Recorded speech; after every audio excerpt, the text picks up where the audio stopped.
أعوذ بالله من الشيطان الرجيم بسم الله الرحمن الرحيم وقل جاء الحق وزهق الباطل إن الباطل كان زهوقا. പ്രിയപ്പെട്ട സത്യവിശ്വാസികളെ, വിശ്വാസികളെ, സ്നേഹം നിറഞ്ഞ നാട്ടുകാരെ, ഞങ്ങളുടെ ക്ഷണം സ്വീകരിച്ചുകൊണ്ട് ഇവിടെ പ്രസംഗിക്കാൻ എത്തിയിട്ടുള്ള ബഹുമാന്യ പണ്ഡിതൻ മുജാഹിദ് ബാലുശ്ശേരി അവർകളെ, മറ്റ് നേതാക്കന്മാരെ, സുഹൃത്തുക്കളെ, കാരണവന്മാരെ, എല്ലാവരെയും കേരള നദുവത്തുൽ മുജാഹിദീൻ പുതിയ കടപ്പുറം യൂണിറ്റ് സംഘടിപ്പിച്ചിട്ടുള്ള ഈ പൊതുപരിപാടിയിലേക്ക് ആദ്യമായി സ്വാഗതം ചെയ്യുകയാണ്, ക്ഷണിക്കുകയാണ്. അന്ത്യപ്രവാചകൻ റസൂലുള്ളാഹി സ്വല്ലല്ലാഹു അലൈഹി വസല്ലം പറഞ്ഞതായി അബൂദാബൂദിലെ 4596 നമ്പർ ഹദീസിലും തുർമുദിലെ 2641 നമ്പർ ഹദീസിലും നമുക്ക് കാണാൻ കഴിയും. ജൂതന്മാർ 71-2 വിഭാഗമായി ഭിന്നിച്ചു. ക്രൈസ്തവർ 71-2 വിഭാഗമായി പിരിഞ്ഞു. എൻ്റെ സമുദായം 73 വിഭാഗമായി പിരിയും. അതിലൊരു വിഭാഗമൊഴികെ ബാക്കി എല്ലാവരും നരകത്തിലാണ്. ആരാണ് അവർ? അഥവാ നരകത്തിൽ പോവാതെ സ്വർഗത്തിൽ പോകുന്ന ആ വിജയിച്ച കക്ഷി ആരാണെന്ന് സ്വഹാബികൾ റസൂലുള്ളാഹി സ്വല്ലല്ലാഹു അലൈഹി വസല്ലമയോട് ചോദിച്ചപ്പോൾ പ്രവാചകൻ സ്വല്ലല്ലാഹു അലൈഹി വസല്ലം പറഞ്ഞു, ഇന്നേ ദിവസം ഞാനും എൻ്റെ സ്വഹാബത്തും ഏതൊരു നിലപാട് സ്വീകരിച്ചുവോ ആ മാർഗം പിൻപറ്റിയവർ.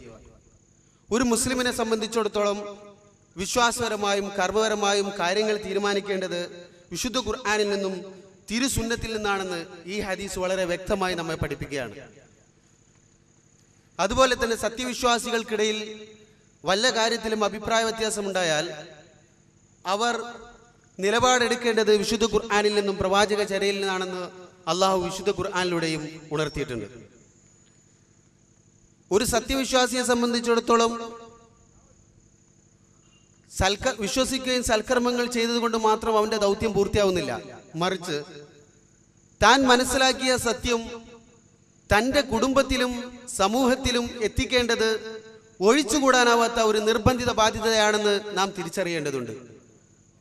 അള്ളാഹുവിന്റെ അനുഗ്രഹത്താൽ ആ അറിഞ്ഞ സത്യം നിർവഹിക്കുകയാണ് ഇൻഷാ അല്ലാഹ് ഇവിടെ ചെയ്യാൻ പോകുന്നത്.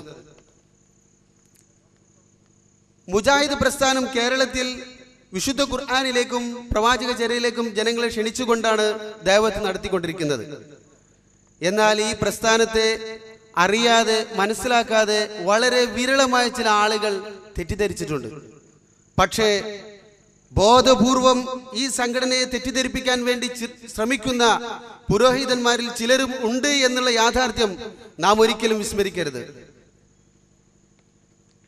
വിശുദ്ധ ഖുർആനിന്റെയും പ്രവാചക ചര്യയുടെയും അടിസ്ഥാനത്തിൽ മുജാഹിദ് പ്രസ്ഥാന ജനങ്ങളെ ക്ഷണിക്കുമ്പോൾ അവർ സമൂഹത്തിൽ ഭിന്നിപ്പുണ്ടാക്കുന്നവരും കക്ഷിത്തുണ്ടാക്കുന്നവരും അനൈക്യമുണ്ടാക്കുന്നവരെല്ലാം പറഞ്ഞുകൊണ്ട് മുജാഹിദ് പ്രഭാഷകന്മാരുടെ സീഡികളിൽ നിന്ന് സന്ദർഭത്തിന് അടർത്തിയെടുത്ത ചില ഭാഗങ്ങൾ ക്ലിപ്പിങ്ങുകൾ ഉണ്ടാക്കി സാധാരണക്കാരെ കാണിക്കുകയും എന്നിട്ട് ഇതാണ് മുജാഹിദുകാർ പറയുന്നത് എന്ന് പറഞ്ഞുകൊണ്ട് പാവപ്പെട്ട ജനങ്ങളെ തെറ്റിദ്ധരിപ്പിക്കാറുണ്ട്.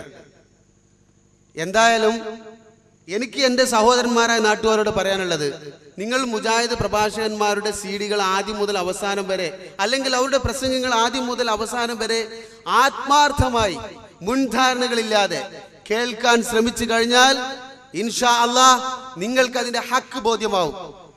ഞാൻ കൂടുതൽ പറഞ്ഞ് സ്വാഗത പ്രസംഗം നീട്ടുന്നില്ല.